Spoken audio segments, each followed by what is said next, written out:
Salah satu kebutuhan manusia adalah kebutuhan akan agama. Agama dapat berfungsi dalam kehidupan individu sebagai sistem nilai yang mencakup norma-norma tertentu. Secara umum, norma-norma ini digunakan sebagai kerangka acuan untuk berperilaku dalam hidup sesuai menurut keyakinan agama mereka masing-masing. Pada dasarnya, setiap orang memiliki nilai-nilai penting untuk masing-masing individu tersebut.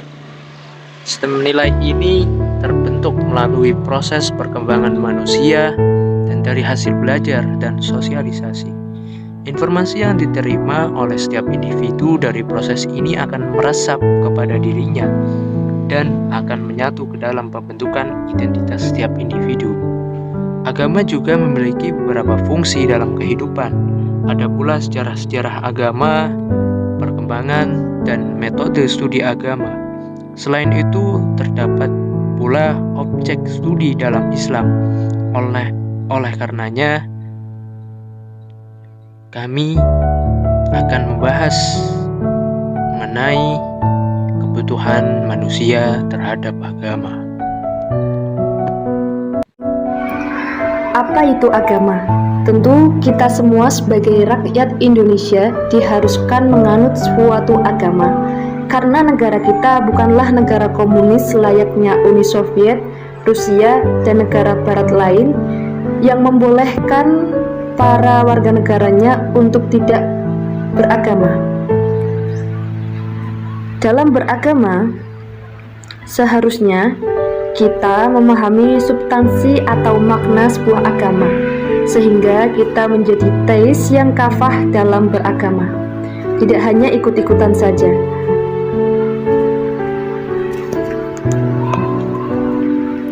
Sebaiknya kita paham agama dari segi definisi maupun aksi.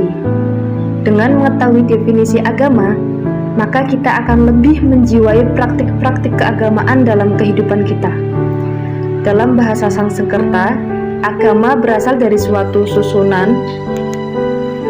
Yang pertama adalah A yang berarti kesini, gam yang berarti berjalan, gam yang berarti berjalan-jalan. Sehingga pendeknya, agama adalah peraturan-peraturan tradisional atau ajaran, kumpulan hukum-hukum, apa saja yang turun-temurun dan ditentukan oleh adat atau kebiasaan.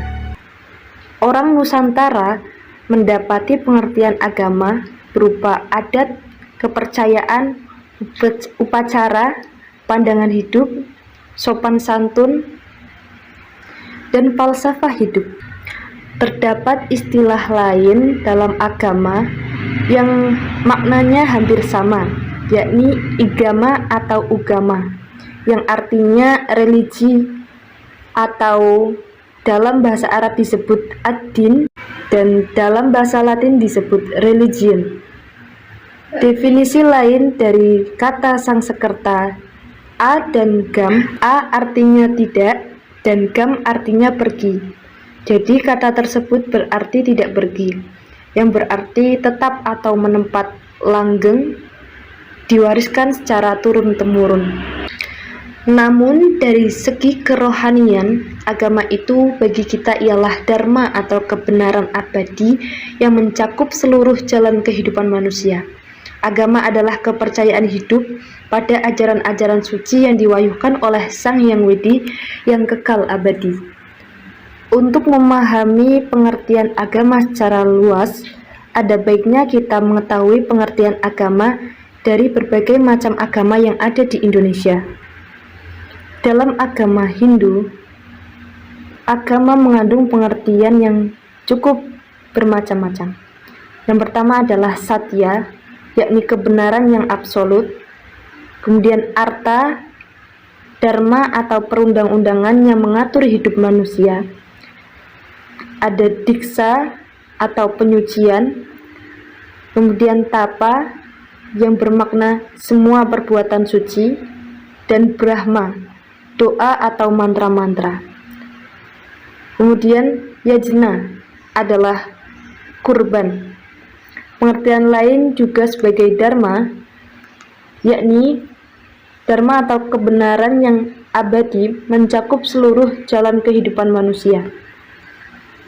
Jadi agama menurut perspektif Hindu adalah kepercayaan hidup pada ajaran-ajaran suci yang diwahyukan oleh Sang Yang Widi kekal abadi.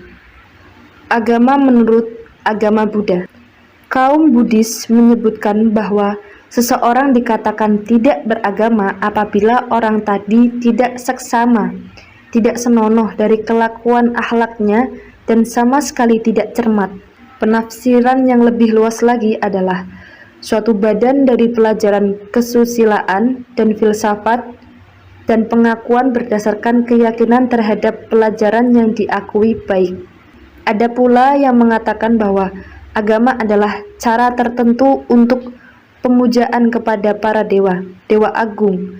Dengan kata-kata para dewa, dewa agung mereka maksudkan adanya kekuatan gaya tak terlihat yang menguasai alam semesta, atau sedikit-dikitnya yang bersangkut paut dengan itu.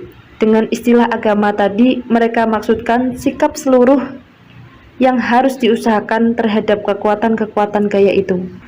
Islam adalah agama yang dianut oleh mayoritas penduduk Indonesia. Salah satu tokoh agama dalam Islam mendefinisikan sebuah agama dengan suatu peraturan yang mendorong jiwa seseorang yang mempunyai akal, memegang peraturan Tuhan dengan kehendaknya sendiri untuk mencapai kebaikan hidup di dunia dan kebahagiaan kelak di akhirat. Sedangkan pengertian agama menurut agama Kristen adalah segala bentuk hubungan manusia dengan yang suci.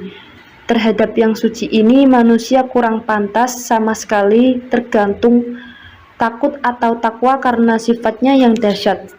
Tetapi manusia sekaligus merasa pula tertarik kepadanya karena sifat-sifatnya yang mempesona. Para psikolog mendefinisikan agama adalah pengakuan pribadi terhadap yang dihayati sebagai yang adi insani atau superhuman yang mengejala dalam penghayatan dan tingkah laku orang yang bersangkutan, lebih-lebih kalau usahanya untuk menyelaraskan dengan yang adil insan itu. Sejarah agama-agama, beberapa pengertian. Agama adalah bagian hidup manusia yang sangat penting. Manusia adalah makhluk beragama, homo religius. Manusia, agama, Tuhannya, dan alam semesta menjadi objek pemikiran manusia, antropologi, teologi, dan kosmologi. Dalam perkembangannya, sejarah agama-agama kelihatannya akan semakin baik di berbagai perguruan tinggi di Eropa. Ia memang masih menempati kedudukan yang berada di antara ilmu-ilmu sosial dan humaniora. Saat ini, sejarah agama-agama cenderung ke arah perkembangan baru yang mempunyai peranan kunci di dalam dan di antara ilmu-ilmu sosial, humaniora, dan teologi. Dunia agama di mana-mana dalam abad revolusi sekarang ini bangkit kembali, sehingga sejarah agama-agama diperlukan untuk memahami dunia kita ini, dan bahkan kita sendiri. Agama adalah universal. Ia merupakan salah satu elemen terpenting dalam semua unsur sejarah kemanusiaan. Maka manusia sering disebut makhluk beragama, homo religius. Pemahaman terhadap agama mengikuti perkembangan pemikiran manusia itu sendiri, termasuk pendekatan yang digunakan untuk memahaminya memakai disiplin keilmuan, perkembangan, dan metode studi Islam. Tahap awal dari studi agama diwarnai oleh ateisme yang kuat, keinginan yang sungguh-sungguh untuk memahami agama orang lain, dan pencarian yang bersifat spekulatif. Para ahli sejarah agama-agama dengan senang hati mempertaruhkan karir mereka sebagai para pendiri metode penelitian baru yang dianggap lebih menjanjikan. Fase kedua ini lebih didominasi oleh persoalan bahasa, sejarah, dan memiliki corak yang positivis. Norma-norma maupun nilai-nilai harus dijelaskan secara historis, psikologis atau sosiologis. Telah banyak usaha yang dilakukan dalam mengkaji agama-agama dari masa lalu maupun masa kini. Spesialisasi mengalami perkembangan yang sedemikian pesat dengan objektivitas sebagai kriteria tertinggi. Perhatian utama diberikan kepada persoalan asal-usul agama. Jika kesalahan fase pertama terletak pada pengabaian terhadap hal-hal yang mendetail, maka kelemahan fase kedua ini justru terdapat pada perhatian yang berlebihan terhadap kesejajaran disertai dengan kegilaan terhadap penemuan baru. Fungsi agama dalam kehidupan. Agama sebagai panutan masyarakat masih berfungsi sebagai pedoman yang dijadikan sumber untuk mengatur norma-norma kehidupan. Tentunya masalah agama tidak mungkin dapat dipisahkan dari kehidupan masyarakat kan? Karena agama itu sendiri ternyata diperlukan dalam kehidupan bermasyarakat. Dalam praktiknya, fungsi agama dalam masyarakat yaitu antara lain, yang pertama adalah berfungsi edukatif. Orang-orang yang menganut agama berpendapat bahwa ajaran agama yang mereka anut memberikan ajaran-ajaran yang harus dipatuhi. Ajaran agama secara yuridis berfungsi menyuruh dan melarang.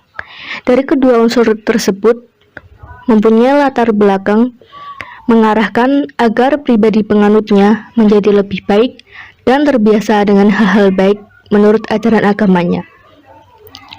Yang kedua adalah berfungsi penyelamat. Tentunya dimanapun manusia berada, dia selalu menginginkan keselamatan kan? Nah, keselamatan yang meliputi bidang yang luas adalah keselamatan yang diajarkan oleh agama. Keselamatan yang diberikan oleh agama adalah meliputi dua alam, yaitu dunia dan akhirat.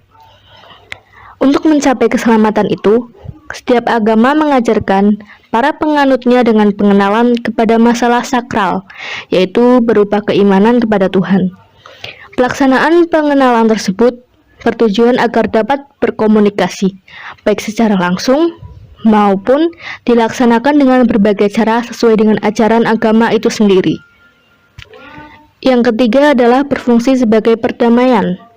Melalui agama, seseorang yang bersalah atau berdosa dapat mencapai kedamaian batin melalui tuntunan agama.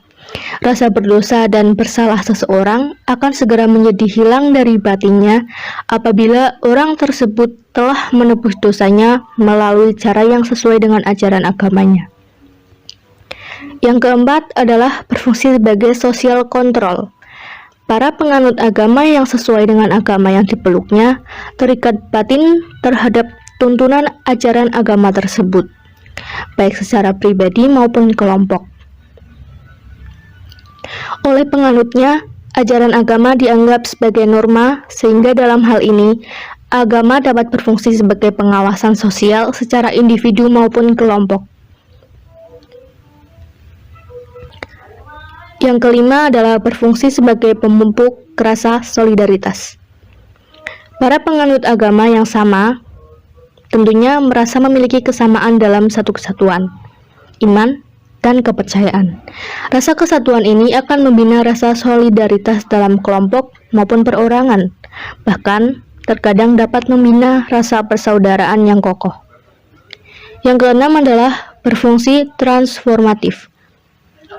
Ajaran agama dapat merubah kehidupan kepribadian seseorang atau kelompok menjadi kehidupan baru sesuai dengan ajaran agama yang dianutnya. Yang ketujuh adalah berfungsi kreatif. Ajaran agama mendorong dan mengajak para penganutnya untuk bekerja produktif, bukan saja untuk kepentingan dirinya, namun juga untuk kepentingan orang lain. Yang kedelapan atau terakhir adalah berfungsi sublimatif. Ajaran agama mengkhususkan segala usaha yang dilakukan manusia, segala usaha manusia selama tidak bertentangan dengan norma-norma agama, bila dilakukan atas niat yang tulus karena dan untuk Allah, merupakan ibadah. Melalui motivasi agama, seseorang terdorong untuk berkorban, baik dalam bentuk materi maupun tenaga atau pemikiran. Dari uraian di atas, agama dalam kehidupan individu berfungsi sebagai suatu sistem nilai yang memuat norma-norma tertentu. Secara umum, norma-norma tersebut menjadi acuan dalam bersikap dan bertingkah laku agar sesuai dengan agama yang dianutnya. Agama Islam memang sangat menarik untuk dijadikan sebagai salah satu dari kajian dan studi Islam. Maka dari itu, kita sebagai umat Islam harus tetap berpedoman pada Al-Quran dan As-Sunnah. Dalam perkembangannya, agama Islam bisa diterima dalam segala aspek bidang ilmu pengetahuan, karena agama Islam memiliki ilmu yang sangat luas, baik dalam ilmu yang khususnya menitik beratkan pada ajaran agama maupun dari segi aspek ilmu pengetahuan. Ini semua karena bentuk ajarannya akan selalu bertemu pada isi dari kandungan Al-Quran, baik secara pendekatan agama maupun ilmu yang lainnya. Studi Islam merupakan bahan untuk menambah ilmu pengetahuan yang mengandung hal-hal baru, khususnya yang berkaitan dengan agama Islam. Sumber pokok bahan pengajarannya adalah Al-Quran dan Al-Hadis. Selain itu, untuk memahami Islam, studi Islam juga memiliki objek atau sumber pendekatan yang begitu sempurna dalam memahami agama, yaitu yang pertama ada pendekatan teologis normatif. Pendekatan ini adalah upaya untuk memahami Islam secara harfiah. Dapat diartikan sebagai upaya memahami agama dengan menggunakan kerangka ilmu ketuhanan yang bertolak dari suatu keyakinan bahwa wujud empirik dari suatu keagamaan dianggap sebagai yang paling benar dibandingkan dengan yang lainnya. Kemudian yang kedua ada pendekatan antropologis. Pendekatan ini dalam memahami Islam dapat diartikan sebagai salah satu upaya memahami agama dengan cara melihat wujud praktek keagamaan yang tumbuh dan berkembang dalam masyarakat. Kemudian yang ketiga ada pendekatan sosiologis. Sosiologi di sini adalah ilmu yang mempelajari hidup bersama dalam masyarakat dan menyelidiki ikatan-ikatan antara manusia yang menguasai hidupnya itu. Kemudian yang keempat ada pendekatan filosofis. Di sini berarti mencari hakikat sesuatu, berusaha menautkan sebab dan akibat, serta berusaha menafsirkan pengalaman-pengalaman manusia. Kemudian ada pendekatan historis. Sejarah atau historis adalah suatu ilmu yang di dalamnya dibahas berbagai peristiwa dengan memperhatikan unsur tempat, waktu, objek, latar belakang, dan pelaku dari peristiwa tersebut. Kemudian yang keenam ada pendekatan kebudayaan. Kebudayaan diartikan sebagai hasil kegiatan dan penciptaan batin manusia seperti kepercayaan, kesenian, adat istiadat, dan berarti pula kegiatan usaha batin untuk menciptakan sesuatu yang termasuk hasil kebudayaan. Kemudian yang ketujuh ada pendekatan psikologi. Psikologi atau ilmu jiwa adalah ilmu yang mempelajari jiwa seseorang melalui gejala perilaku yang dapat diamatinya.